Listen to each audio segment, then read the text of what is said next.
थे वो उसे महासर्पी कहा है आचार्य सुश्रुत ने। और तिमिर और वात नाशक है, मतलब वात दोष को नष्ट करता है। प्लस तिमिर, तिमिर का यहाँ मतलब है ब्लाइंडनेस, किसी भी तरह की ब्लाइंडनेस हो, किसी भी कॉज से डेवलप हुआ हो, महासर्पी वहां काम करता है। भाव प्रकाश ने 1 वर्ष पुराने घृत को पुराण घृत बोला। ये क्वेश्चन कई बार आपको एग्जाम्स में मिलेगा। ठीक है। अरुण दत्त ने किस संहिता पर टीका लिखी है और उसका नाम क्या है?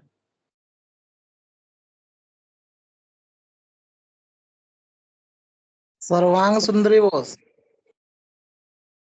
सर्वांग सुंदरी या सुंदरा? सर्वा सुंदरा है वो, सर्वांग सुंदरा। सुंदरा व सुंदरी लाल चंद्र। वो किस पे है? अष्टांग हृदय पे। नहीं, बताओ।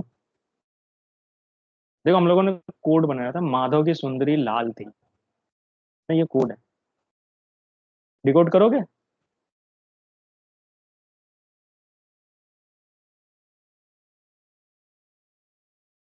लिख देता हूँ, माधव की सुंदरी लाल थी। बताओ। दो निदान पे सर्वांग सुंदरी लालचंद वैद्य। हाँ, लालचंद बिल्कुल वैद्य। सही। लालचंद वैद्य जिनका नाम है, सर्वांग सुंदरी टीका और माधव निदान पे लिखी गई है। कोड याद रखना, नहीं तो ये क्वेश्चन कई बार आता है और आप लोग गलत करते हो। नॉर्मली गलत करते हो, अभी जैसे मैंने पूछा तो ये एरर हुई। ठीक है, याद रखना। अगेन, अरुण दत्त की बात की जाए तो उन्होंने 15 वर्ष पुराने घी को पुराण घृत बोला है और उन्होंने परोज का प्रमाण सद बिंदु प्रमाण माना, 6 ड्रॉप्स। ठीक है, ऐसा इनका कहना है। परोज का स्थान कहाँ है?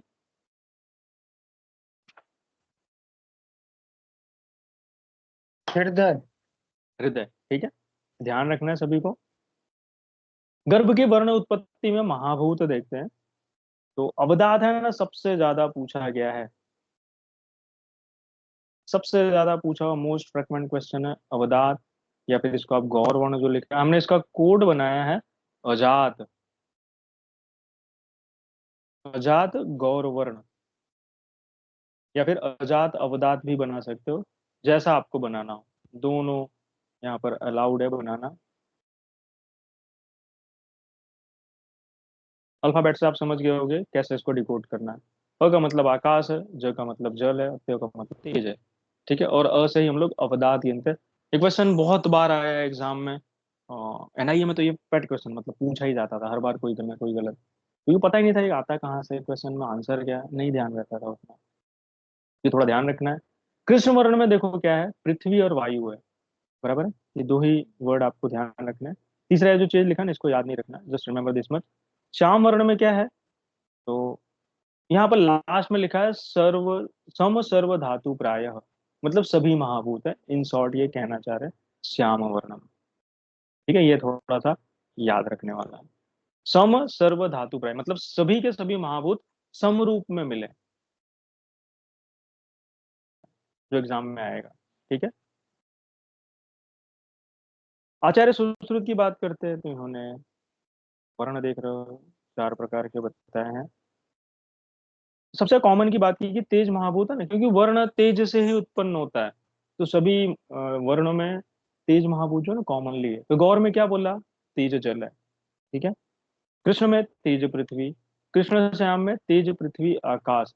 अगेन गौर श्याम में देखो यहाँ पर ये अजात कहते हैं।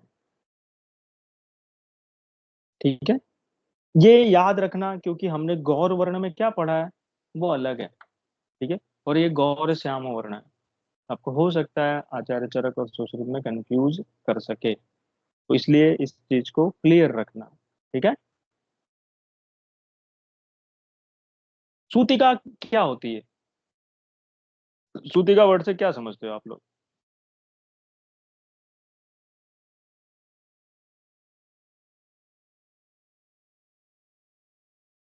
पर थ्योरी है मुझे। अरे ट्रांसलेशन नहीं। बात प्रसव के बाद जब जब अपरा निकल जाती है तभी गर्भ मतलब स्त्री को सूतिका कहा जाता है। कब? और भी चीजें। जब तक वो अपने पुराने स्टेज में ना आ जाए, मतलब पुराना स्टेज मतलब नॉर्मल कंडीशन जो होती व्हाट डू यू है, mean by normal condition? Uterine was. देखो यहाँ आचार्य सारंगधर इस बात को लिखते हैं, इसलिए क्वेश्चन पूछ रहा हूँ। पूछता है, डेढ़ माया पुनः आर्तव दर्शन तक, ठीक है, ये बात लिखी हुई है, अपनी माइंड में ये बात फिट रखना, सूतिका का मतलब क्या है। ये जो टाइम पीरियड है ना, बिफोर आर्तव दर्शन मतलब मेंस्ट्रुएशन स्टार्ट दिखने के पहले, ऐसा जरूरी नहीं कि वो हो जाता है, बिकॉज फीडिंग की वजह से क्या होता है, मेंस्ट्रुएशन स्टॉप रहता है, लेकिन वो कभी कभी स्पॉटिंग दिखती रहती है, तो ये उन्होंने बोला। तो डेज की बात करते हैं, सूतिका काल आफ्टर डिलीवरी से लेके जो आर्तव दर्शन होता है ना, उस पीरियड का टाइम इन्होंने बोला हुआ है आचार्य सारंगधर ने। तो आचार्य सुश्रुत 45 डेज, आचार्य वाग्भट 45 डेज, देन भाव मिश्र ने 45 दिन या 4 माह बोला, जिसको याद रखना है। आचार्य काश्यप थोड़ा सा अलग है, 30 दिन या 6 महीने, ये बोला हुआ है। हारित भी 45 डेज कहते हैं, लेटेस्ट जो है वो भी 45 डेज कह रहा है।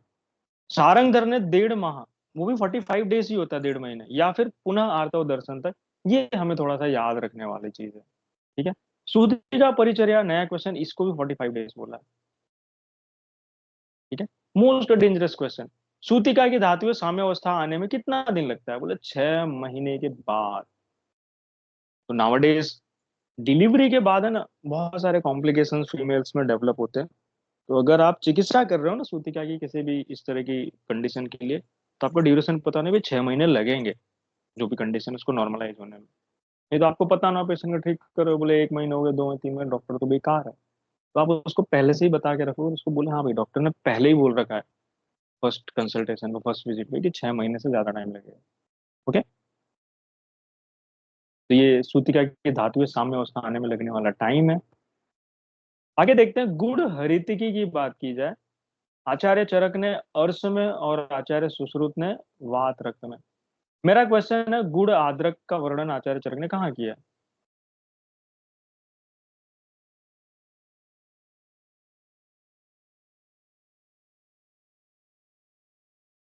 बताओ।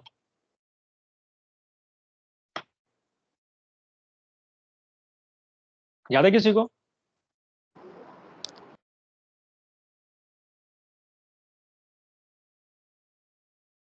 चरक चिकित्सा 12 सूत रोग में बताया है। यहाँ पर वो लिखते हैं कि भाई गुड़ अदरक जो है ना, मनोविकारों को भी नष्ट करता है। हम लोग इसका यूज काफी जगह करते हैं, इसलिए ये मुझे ध्यान में है। इंक्रीजिंग मतलब इसको इंक्रीजिंग डोज में देते हैं, इसको धीरे धीरे धीरे धीरे 1 ग्राम, 2 ग्राम, 3 ग्राम, 4 ग्राम, 5 ग्राम तक जाते हैं, फिर घटाते हैं। ये टेपरिंग ऑर्डर में हम लोग इसको बढ़ाना घटाना सब चलता रहता है। तो याद रखना, गुड़ अदरक कहाँ है, सोथ में बताया, चरक चिकित्सा 12। आगे देख रहे हो, इंद्रियों का जलोका से दष्ट होने पर होने वाला जो रोग है वो असाध्य हो जाता है, ठीक है। मतलब ये काट ले तो मर जाती है, और सामने वाला जो है ना असाध्य हो जाता है।